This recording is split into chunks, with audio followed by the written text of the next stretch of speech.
दोस्तों नमस्कार। मैं आपको आज एक 2 साल पुरानी एक बिल्कुल सच्ची घटना बताना चाहता हूँ, जो मेरे खुद से रिलेटेड है। 2 साल पहले कोरोना काल था, बहुत ज़्यादा दिक्कतें थी, चारों तरफ बेरोज़गारी थी, डर था, भय था और तमाम तरह की परेशानियाँ थी। ऐसे में मेरे पॉलिटिकल मित्र ने, जो लीडर था, उन्होंने एक लड़के को मेरे पास भेजा। युवा था कि राव जी इसको कहीं भी किसी भी जगह इसको नौकरी लगा दो, चाहे इसको 2,000 रुपये मिले, 4,000 रुपये, बहुत परेशानी में है। और वो मेरे पास आ भी गया। तो मैं बड़ा चक्कर में था। मैंने कहा यार मैं कहाँ तुझे लगा सकता हूँ यार, और इस समय कोरोना काल है, पहले ही फैक्ट्रियों में छंटनियाँ हो गई है, फैक्ट्रियाँ बंद पड़ी हुई है, कहाँ यार। मतलब उसने एक ऐसा, मेरे समझ नहीं आ रहा था इसको क्या कहा जाए, लेकिन उसने बहुत ही मासूमियत से मेरे सामने कहा जी आप कहीं भी लगा दो, कुछ भी करवा दो, मैं अब देहरादून से गांव नहीं जाऊंगा। क्योंकि वो एक पढ़ा लिखा युवक था और उसको करीब 3 साल से वो कोचिंग कर रहा था नौकरियों के लिए, और कोरोना काल में आपको पता ही है कि सारे एग्ज़ाम बंद थे। और उसने कहा कि अब तो मेरे खाने के भी लाले पड़े हुए हैं, घर वालों के पास पैसा नहीं है, उन्होंने पैसा देना बंद कर दिया है। तो मेरे समझ कहा, मुझे बहुत ही बड़ा अजीब सा मुझे लगा। मैंने कहा मैं इसके लिए क्या कर सकता हूँ। अचानक मेरे एक दोस्त हैं, जो जिनका सेलाकुई में अपना एक छोटा मोटा कारोबार है, फैक्ट्री है, वो इक्विपमेंट बनाते हैं गाड़ी मोटर के। मैंने कहा ऐसे ही मैंने उनको फ़ोन किया और मैंने कहा यार दोस्त, इस समय तो वैसे भी आपको बड़ी दिक्कतें हो रही होंगी, चारों तरफ है, एक लड़का है बहुत ही मजबूरी में है, और इसको यार कहीं लगा दे, अपने यहाँ लगा दे। तो उसने कहा राव जी क्या कर दे। मैंने कहा यार कुछ भी कर दे इसको यार, इसको अपने यहाँ लगा दे, किसी भी तरह, कितना पैसा मिले। तो उसने कहा राव जी आप कल जो है उसको भेज दें, मैं इसको 9-10 हज़ार के इस पे रख लूँगा, और अगर आप इतना ही कर रहे हैं, वैसे हमने बड़ी दिक्कतें हो रही है, लेकिन फिर भी आप भेज दीजिए, आप अगर इतना ही कह रहे हैं तो मैं बड़ा खुश हुआ। और मैंने इसको कहा कि भाई ये पर्ची ले जा, ये नंबर है, और कल आप सेलाकुई चला जाना। वो भी बड़ा खुश था। तो मैंने कहा यार, हमारे दोनों के मास्क लगे हुए थे, मैंने कहा यार चाय पी ले। हमने चाय भी पिया। जब तक हम चाय पी रहे थे तब तक उसी मित्र का फ़ोन आया कि राव जी लड़के ने किया क्या है, क्या करता है लड़का। तो उसने मुझे पहले बताया था कि वो MA फर्स्ट क्लास है इकोनॉमिक्स में। तो मैंने बड़े जोश से कहा, मैंने कहा यार बहुत पढ़ा लिखा लड़का है, MA फर्स्ट क्लास है। तो अचानक वो थोड़ी देर चुप रहा और फिर वो बोला कि साहब राव जी मैं आपसे निवेदन कर दूं। मैंने कहा बोल यार। बोला यार मेरे पास जो है ना, किसी अनपढ़ लड़के को चाहे भेज दो, वो हाई स्कूल फेल हो, चाहे ITI हो, किसी तरह का हो, उनको भेज दो, मैं उनको लगा दूंगा। और ये लड़के ने 22-24 साल तक कुछ नहीं किया, इसने MA किया, अभी तैयारियां कर रहा है। और हमारे यहाँ हमारे फैक्ट्री में फिजिकल वर्क होता है, मशीनों के इक्विपमेंट बनाना है, मशीनों को इधर से उधर करना है, कि इक्विपमेंट की पेटियाँ उठानी है। तो बोला है इतने पढ़े लिखे लड़के के लिए मुझे नहीं लग रहा कि ये नौकरी फिट उसके लिए है। और ये उस लड़के के ऊपर भी जाती होगी, कितना पढ़ा लिखा लड़का, और उस हम कहें कि ये उठा, ये तो नहीं कर पा रहा। उन्होंने कहा साहब अनपढ़ लड़के को भेज दो या ITI किसी ने कर रखा हो उसको भेज दो, मैं उसको लगा दूंगा। तो मुझे बड़ा अफसोस हुआ और मैंने कहा यार, मैंने दिल में सोचा अब इसको क्या बताऊं कि अभी वो खुश था बेचारा कि कल सुबह जाएगा और नौकरी शुरू कर देगा, और अभी उसका इस तरह का फ़ोन आया। मैंने दिल में सोचा कि देखिए, इसकी अच्छी एजुकेशन ही इसके 9-10 हज़ार रुपये के नौकरी के लिए बाधक बनी है। मैंने कहा काश से अनपढ़ होता या कम पढ़ा लिखा होता तो उसको ये नौकरी मिल जाती। ज़्यादा पढ़ा लिखा है, यही इसकी आजीविका में, छोटी सी आजीविका में बाधक बन गई। तो मैंने सच कहना उससे ठीक समझा। मैंने कहा भाई, उसका फिर फ़ोन आया, वो आपको नहीं रख पा रहा है। बोला जी क्यों? बोला मैं सब कुछ कर लूँगा। मैंने कहा यार, मैंने वही जो उसने कहा उसको बताया, और मैंने उसको कहा कि देख, इसमें कोरोना काल है।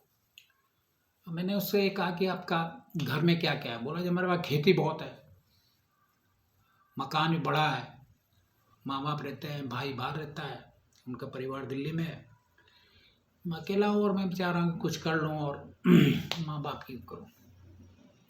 और मेरे पास बड़ा मकान है, 7-8 कमरे हैं। तो मैंने कहा यार देख बॉस, आप हकीकत को समझो,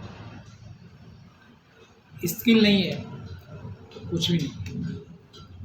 अब आपको या तो आपके क्वालिफिकेशन के हिसाब से नौकरी मिले, और नौकरियां हैं नहीं।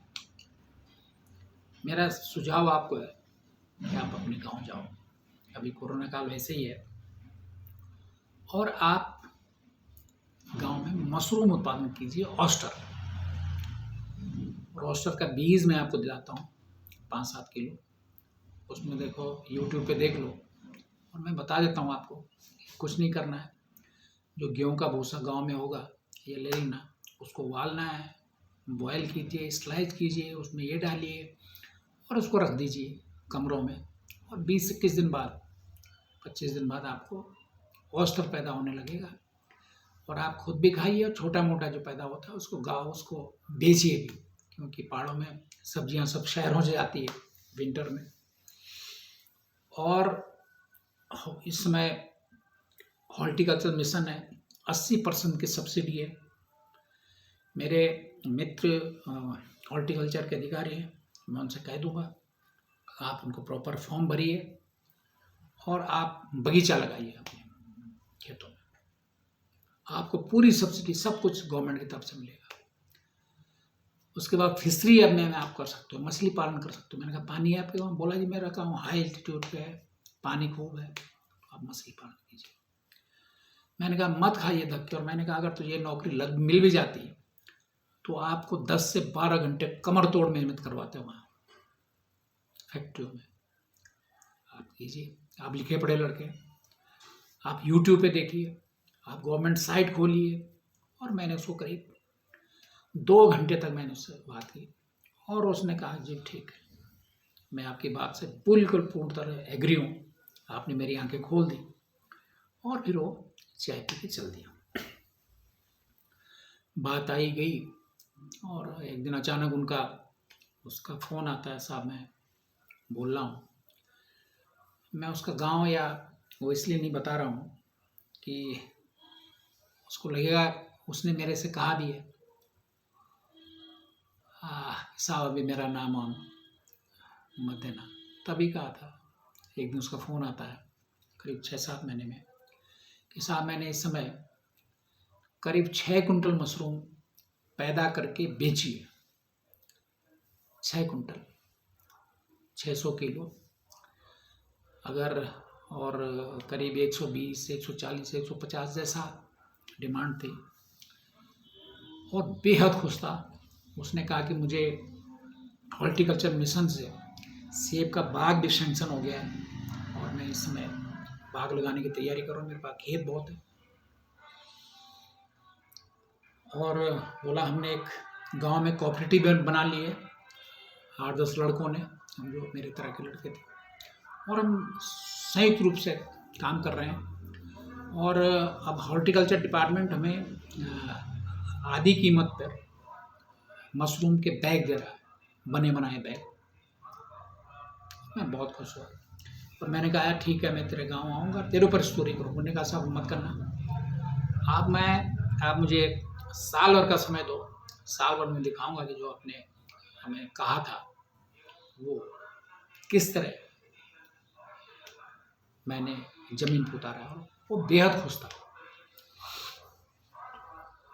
दूसरी घटना कोरोना काल की मैं आपको बताना चाहता हूँ, अखबारों में भी आया हो।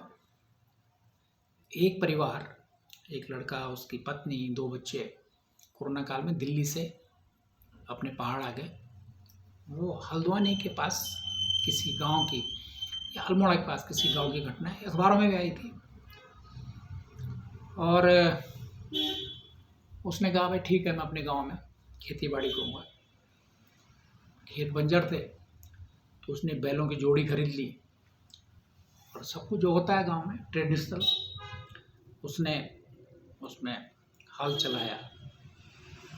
और उसकी पत्नी जो सब दिल्ली में रहते थे, उसने भी खेती बाड़ी की।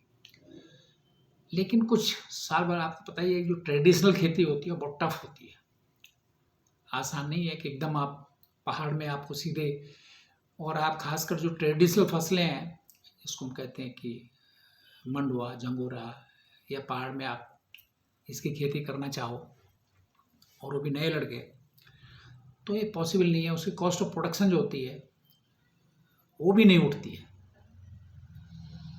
तो अचानक उनमें कलेश होने लग गया और अंत में ये हुआ कि उसकी वाइफ, पत्नी जो थी, वो वापस दिल्ली चली गई। और उनके मायके वाले रहते थे कुछ, वहाँ से छोड़ के भाग के चली गई। वो युवा इतना फ्रस्ट्रेट हुआ कि एक दिन अचानक उसने ऐसा कदम उठाया जो बहुत ही खतरनाक था। उसने जहर लिया, खुद खाया, दोनों बच्चों को खिलाया, दोनों बैलों को खिलाया, और सब खत्म, जीवन लीला खत्म सबकी। क्योंकि जो खेती कर रहा था उसे कुछ हो नहीं पा रहा था। पत्नी भाग गई थी, वापस चली गई थी, ये फ्रस्ट्रेशन था उसमें। इसका मतलब ये है कि बिना अगर लिखे पढ़े लड़के, जिनको ट्रेनिंग नहीं है, स्किल नहीं है, उन्होंने कहीं देखा नहीं है, सीखा नहीं है, अचानक 25-30 साल में खेत खोदने लगे तो बड़ा मुश्किल है। मेरे कहने का मतलब है कि सिर्फ इसके बदौलत कि हम वापस पहाड़ जाएंगे, वहाँ खेती करेंगे, बागवानी करेंगे, थोड़ा टफ है। जब तक आप इसकी प्रॉपर ट्रेनिंग नहीं लेते हैं, आप मॉडर्न ट्रेनिंग एंड टेक्नोलॉजी, ये बहुत ज़रूरी है। मैंने देखा कि अचानक आप आए, आपको नौकरियां नहीं मिली और 27-28 साल की अवस्था में आप गांव गए, आपने कहा जी हम ये करते हैं, सक्सेस रेट बहुत कम है, टफ, आपको बड़ी मुश्किलात आ सकती हैं। इसलिए मैंने मुख्यमंत्री जी पुष्कर सिंह धामी जी से मैंने मुलाकात की और मैंने उनको पूरा प्रपोजल लिख दिया कि हमने कहा देखिए, उत्तराखंड का जो अधिकतर पलायन का चंक है, जो बाहर पलायन कर गए, वो 70% जो पलायन है और जो उनको सैलरी मिलती है वो 5,000 से लेकर 20,000 के बीच में 70% है।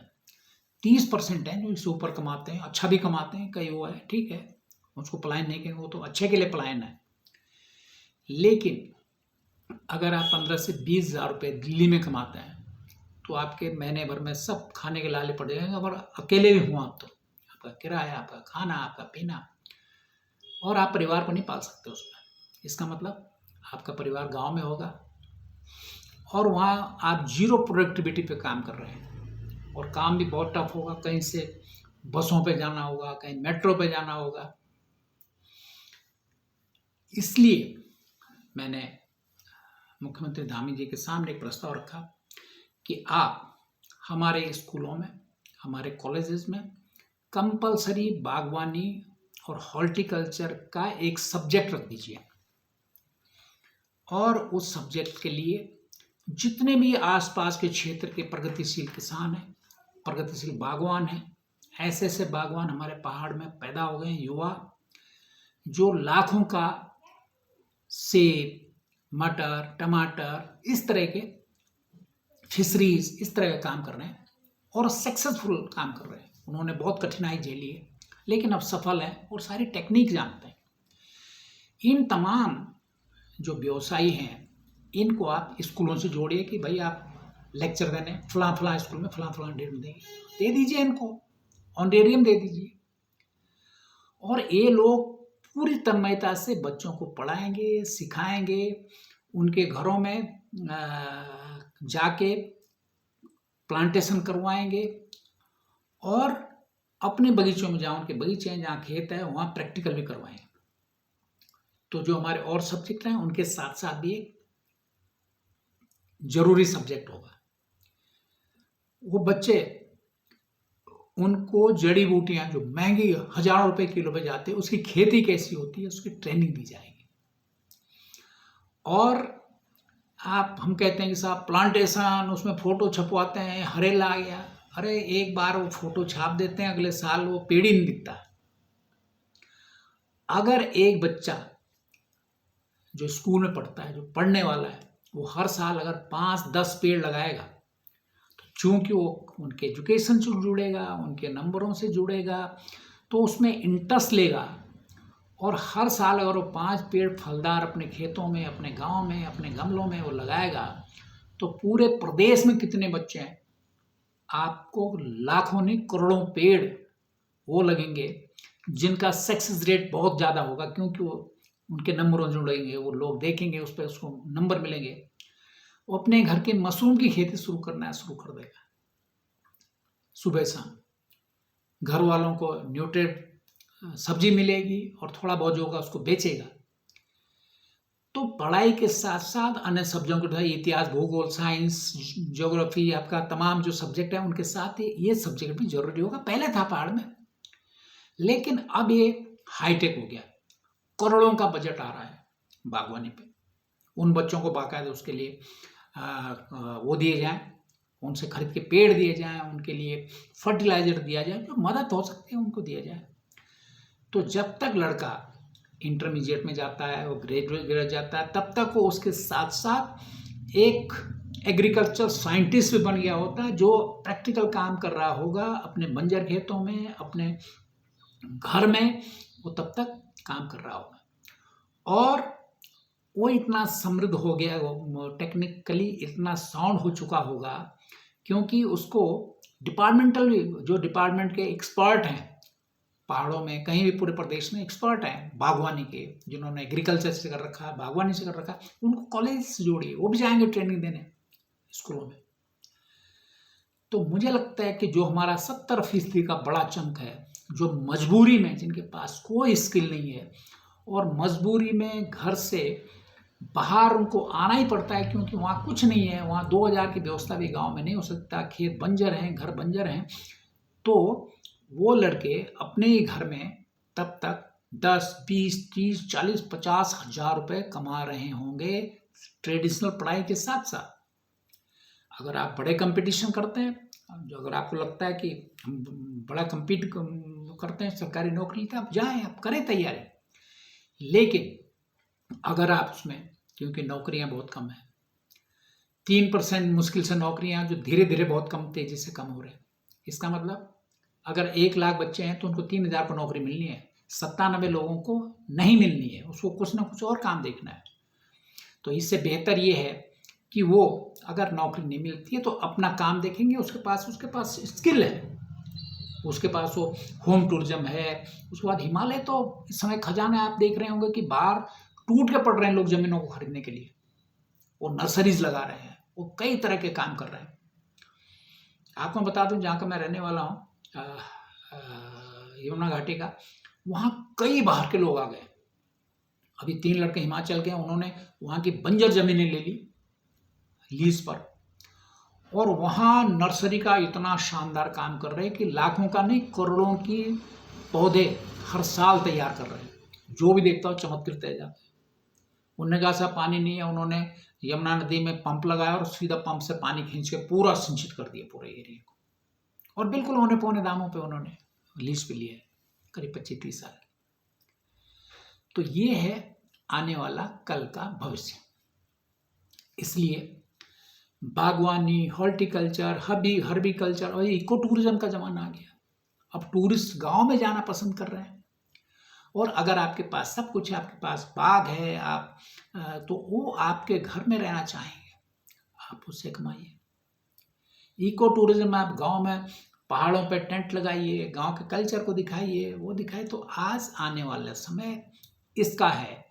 और अगर आप अपने गांव में, अपने घर में 20,000 रुपये महीना कमाते हैं, तो वो करीब बाहर का, दिल्ली का या महानगरों का 50,000 से भी अधिक है।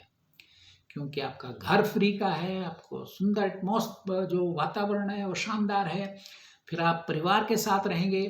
फिर जब जहाँ जहाँ इस तरह का जो रोजगार उभरता है, तो अच्छे स्कूल भी आएंगे, प्राइवेट स्कूल भी आपके गांव में आएंगे।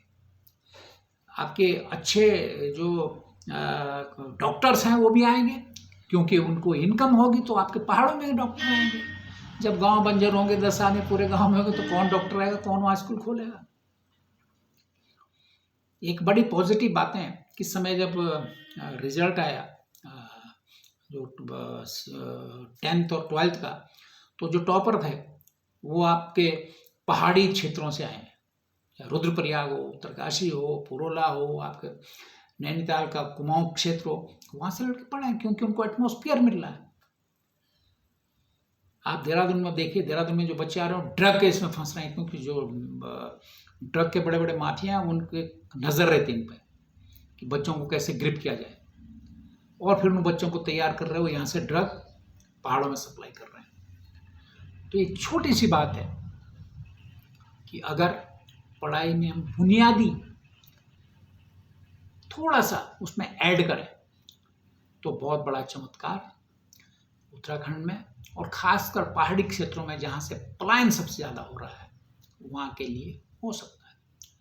आज भी जितने बच्चे को नौकरी नहीं मिल रहे हैं, वो भी वापस जा रहे हैं, लेकिन अगर उनको प्रॉपरली एजुकेशन के साथ साथ हॉर्टिकल्चर, हर्बिकल्चर इसकी ट्रेनिंग मिल गई होती, तो वो शानदार काम करते। अब वो करेंगे, लेकिन वो बड़ी मजबूरी में उनको सीखना पड़ेगा, भटकना पड़ेगा, एक एज भी होती है। तो मेरा ये बिल्कुल अनुरोध है, और मेरी 2 मीटिंगें सीएम साहब से हो गई हैं, और उनको भी अच्छा है। मैंने कहा हिमाचल में करीब जब 60 साल की उम्र में, 58-60 साल की उम्र में, डॉक्टर परमार ने एक सपना देखा कि हम इसको बागवानी प्रदेश बनाएंगे हिमाचल को। वहाँ के जो जनक कहे जाते हैं पहले मुख्यमंत्री थे। आज हिमाचल को देखिए, पर कैपिटा इनकम हिमाचल के पहाड़ी क्षेत्रों में सबसे ज़्यादा है। इस समय वहाँ के कॉलेजेस के लिए, हिमाचल के कॉलेजेस में, वहाँ के यूनिवर्सिटी में बाकायदा एक सब्जेक्ट डिजाइन किया जा रहा है हॉर्टिकल्चर और एग्रीकल्चर पे। शानदार काम हो रहा है। तो हमारा प्रदेश तो बिल्कुल फर्टाइल, और हिमाचल में तो नदियाँ ही नहीं है, वहाँ तो पानी नहीं है, पानी की किल्लत है। हिमाचल के लिए जब शिमला के लिए पानी की किल्लत पड़ती है, तो कहते हैं ठियोग क्षेत्र के जो सब्जी उत्पादक हैं, उन्होंने कहा भाई आप सब्जी मत उगाइए गर्मियों में, हम जितना आपको पानी को शिमला के लिए आने दीजिए, हम आपको कंपनसेट करेंगे, जितना आप सब्जी उगाते हैं उसका पैसा आपको दे देंगे। इतनी क्राइसिस है। और हमारे यहाँ टॉन्स, यमुना, गंगा, यहाँ से लेकर काली नदी तक नदियाँ ही नदियाँ हैं। और अब तो ग्रीन एनर्जी का ज़माना, सोलर एनर्जी से पंप लगाइए, आप पानी 5-10 किलोमीटर तक ले जाइए, फेंके ऊपर। तो मुझे लगता है कि जितनी जल्दी, और मैंने मुख्यमंत्री जी को कहा है कि आप अभी यंग हो, आप इस तरह की इनिशिएटिव लीजिए, और एक नई क्रांति हमारे पहाड़ के लिए, उत्तराखंड के पहाड़ों के लिए, देवभूमि के लिए पैदा कीजिए। वरना होगा ये कि बाहर के लोग तेजी से जमीनें खरीद रहे हैं। वो क्या प्रभु सेवा के लिए खरीद रहे हैं? वो वहाँ इसी तरह के बागवानी करेंगे, वहाँ रिजॉर्ट बनाएंगे, वहाँ फिशरीज करेंगे, और उसी से पैसा कमाएंगे। हमें उसके लिए स्किल देनी है बच्चों को। बस आपको ये वक्तव्य पसंद आए तो आप इस पर अपने कमेंट भी दे सकते हैं, अपनी राय भी दे सकते हैं, ताकि इसको एक मुहिम के रूप में लें और ये इसको आगे बढ़ाएं, ताकि जो पलायन, अगर एक बार डेमोग्राफी चेंज हो गई है, हम रो रहे हैं साहब वहाँ चले गए, वहाँ मुस्लिम चले गए, वहाँ फलां चले गए, फलां चले जाएंगे। जहाँ वैक्यूम होगा हवा बाहर से वहीं जाएगी, जहाँ वैक्यूम नहीं होगा वहाँ हवा जा ही नहीं सकती। तो जब हम लोग, वहाँ के युवा वहाँ रहेंगे, वहाँ कारोबार करेंगे और बहुत शानदार कारोबार कर सकते हैं और कर भी रहे हैं। बाहर से अच्छे अच्छे लोग जाके वहाँ काम करना शुरू कर दिए। और जब एक माहौल बनेगा, जब एक क्रांति होगी, तो धीरे धीरे सारी जो सुविधाएं हैं वो भी मुहैया होगी, जो गवर्नमेंट है वो भी सेंसिटाइज होगी और तमाम चीज़ें वहाँ पहुँचेंगी और शानदार काम होगा। चलिए आज इतना ही। आपको कैसे लगा? अगर आपको लगता है कि इसमें कुछ दम है तो मैं इसको, अपना यूट्यूब चैनल मेरा है विजेंद्र रावत ब्लॉग है, इसको आप सब्सक्राइब कीजिए, इसको लाइक कीजिए और शेयर कीजिए। इसलिए नहीं कि उससे कुछ ये ज़्यादा लोगों तक पहुँचे, हम जागरूक हों और उत्तराखंड कैसे आगे बढ़े इसके ऊपर काम। नमस्कार, धन्यवाद।